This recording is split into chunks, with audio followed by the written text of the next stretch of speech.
See, in this video we'll see the range of length.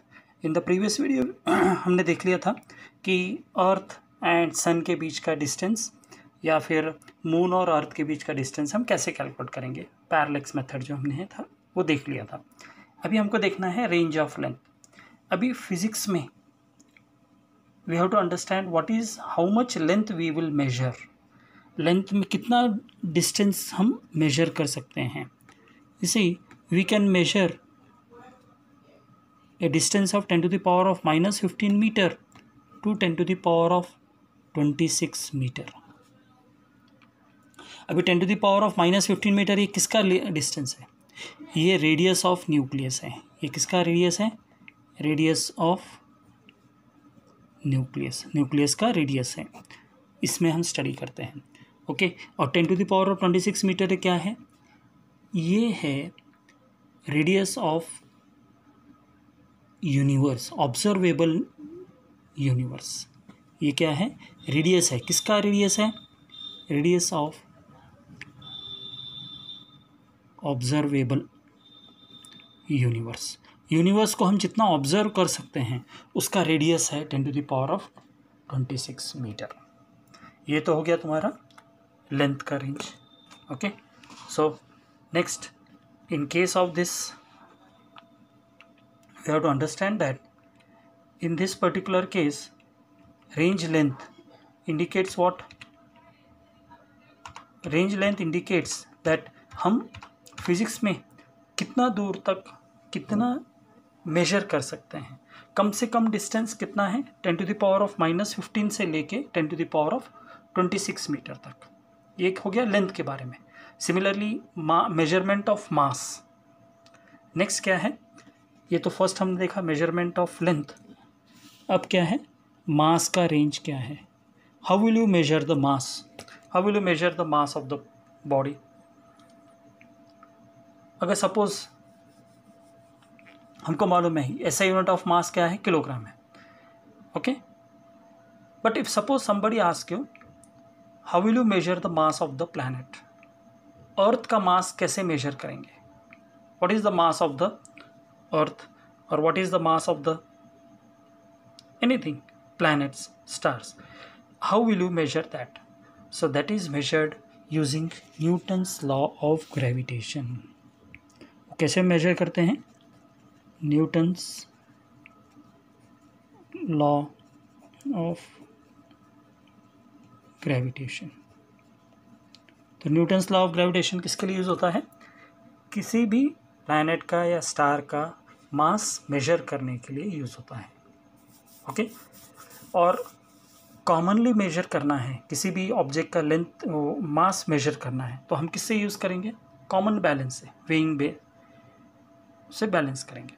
अगर suppose we have to find out the mass of the atomic particles, atomic particles का mass अगर मुझे find out करना है तो वो मैं कैसे करूँगा? तो उसके लिए special type of device is there that is called as mass spectrograph. What is this called? Mass spectrograph. That is called as what? Mass spectrograph.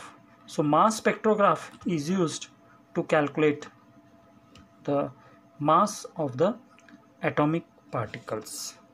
तो mass of the atomic particles कैसे मेजर करते हैं? Mass spectrograph से। So what is this mass spectrograph? Mass spectrograph is a device which is used to measure the mass of the atomic particles. मतलब atomic particles मतलब कैसे हैं? Atomic particles कौन कौन से हैं?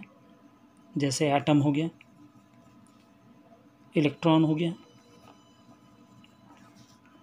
प्रोटॉन, न्यूक्लियस, ये सब एटॉमिक पार्टिकल्स कहलाते हैं। तो मास जो है हम कितने रेंज में कैलकुलेट करेंगे? कैसे कैलकुलेट करेंगे एटॉमिक मास? मास स्पेक्ट्रोग्राफ से। किसी भी प्लैनेट का, किसी भी स्टार का मास फाइंड आउट करना है तो हम कैसे मेजर करेंगे? वो न्यूटन्स लॉ ऑफ ग्रेविटेशन से। और फिजिक्स में हम कितना मास कैलकुलेट कर सकते हैं? 10 to the power of minus 30 kg। ये क्या है? ये है मास ऑफ द इलेक्ट्रॉन। ये मास ऑफ इलेक्ट्रॉन है। तो मास रेंज कितना है, -10⁻⁻30 kg टू 10⁻55 kg। ये 10⁻55 kg क्या है, मास ऑफ यूनिवर्स है। यूनिवर्स का मास अगर हमको फाइंड आउट करना है तो कितना है वो मास का यूनिवर्स, 10⁻55। मतलब 1 के बाद कितने ज़ीरोज़ हैं, 55 ज़ीरोज़ हैं, तो उतना kg है इस मास ऑफ द यूनिवर्स का। और इलेक्ट्रॉन का मास कितना है, 10⁻⁻30 kg। अगर हमको नेक्स्ट हो गया मेजरमेंट ऑफ टाइम, टाइम को मेजर करना है, हम कैसे मेजर करेंगे, क्लॉक से। तो क्लॉक क्या है, it is a device which will measure with the repetition. Okay, तो टाइम का यूनिट क्या है, second. What is the unit of time, second. Time को हम कैसे मेजर करेंगे, कितना रेंज में, 10⁻⁻27 second to 10⁻18 second. Okay, 10⁻⁻27 second to 10⁻18 second. ये जो 10⁻18 सेकेंड ये क्या है, ये approximate age of the earth है। Approximate age of the earth कितना है, 10⁻18 सेकेंड। और 10⁻⁻27 सेकेंड जो है ये क्या है, ये life of the fundamental particles है। Okay, so life of a fundamental particle कितना है, 10⁻⁻10 सेकेंड।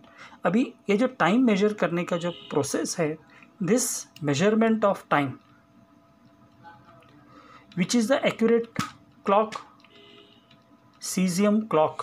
सीजियम एक क्या है, CESIUM, सीजियम एटॉमिक क्लॉक।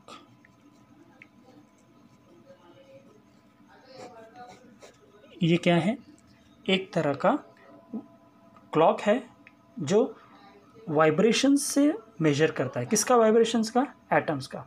तो सीजियम 133 ये एटॉमिक क्लॉक है। एटॉमिक और एक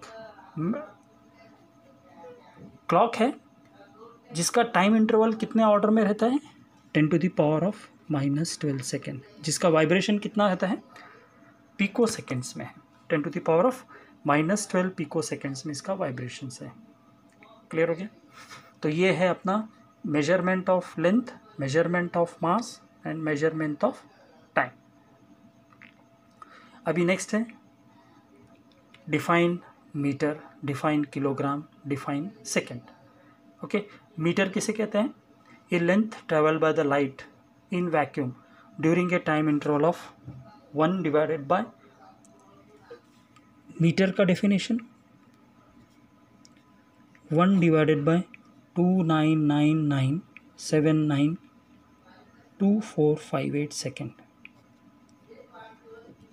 ये है तुम्हारा मीटर। इस तरह से मीटर, किलोग्राम और सेकेंड, इनके डेफिनेशंस दिए हुए हैं। ओके, सो हमें क्या करना है, ये डेफिनेशंस हमको एज इट इज़ याद करना है। अभी ये PDF फाइल में मैंने सब दिया हुआ है। ओके, अभी ये आज हमारा पूरा का पूरा ख़त्म हुआ है, how to measure the length, how to measure the mass, how to measure the time. अभी नेक्स्ट टॉपिक आता है एरर इन मेजरमेंट। हमको अभी जो भी मेजरमेंट करना है उसका एरर क्या है, मतलब एरर किसे कहते हैं, uncertainty in a measurement is called as an error. Error किसे कहेंगे, uncertainty in measurement of an measurement is called as an error. ये क्या है, actually it is the difference between the measured value and actual value. Actual value कितना है, suppose 10 centimetre, और मैं major करता हूँ किसी भी चीज़ को सपोज 9 सेंटीमीटर, तो एरर कितना हो गया, 1 सेंटीमीटर का। तो इसको कहते हैं एरर। तो एरर जो है ये 2 टाइप के होते हैं, एक सिस्टमेटिक एरर्स होता है और दूसरा होता है रैंडम एरर। तो सिस्टमेटिक एरर और रैंडम एरर के बारे में हम कल डिटेल में वीडियो में देखेंगे। अभी आप लोग क्या करना है, ये नोट्स पूरी तरह से लिख लो PDF फाइल के साथ। ये PDF फाइल जो भी मैंने भेजे हुए हैं इसको पूरा अच्छी तरह से गो थ्रू कर लो, notes you write it down, and tomorrow will see the next video और नेक्स्ट टॉपिक।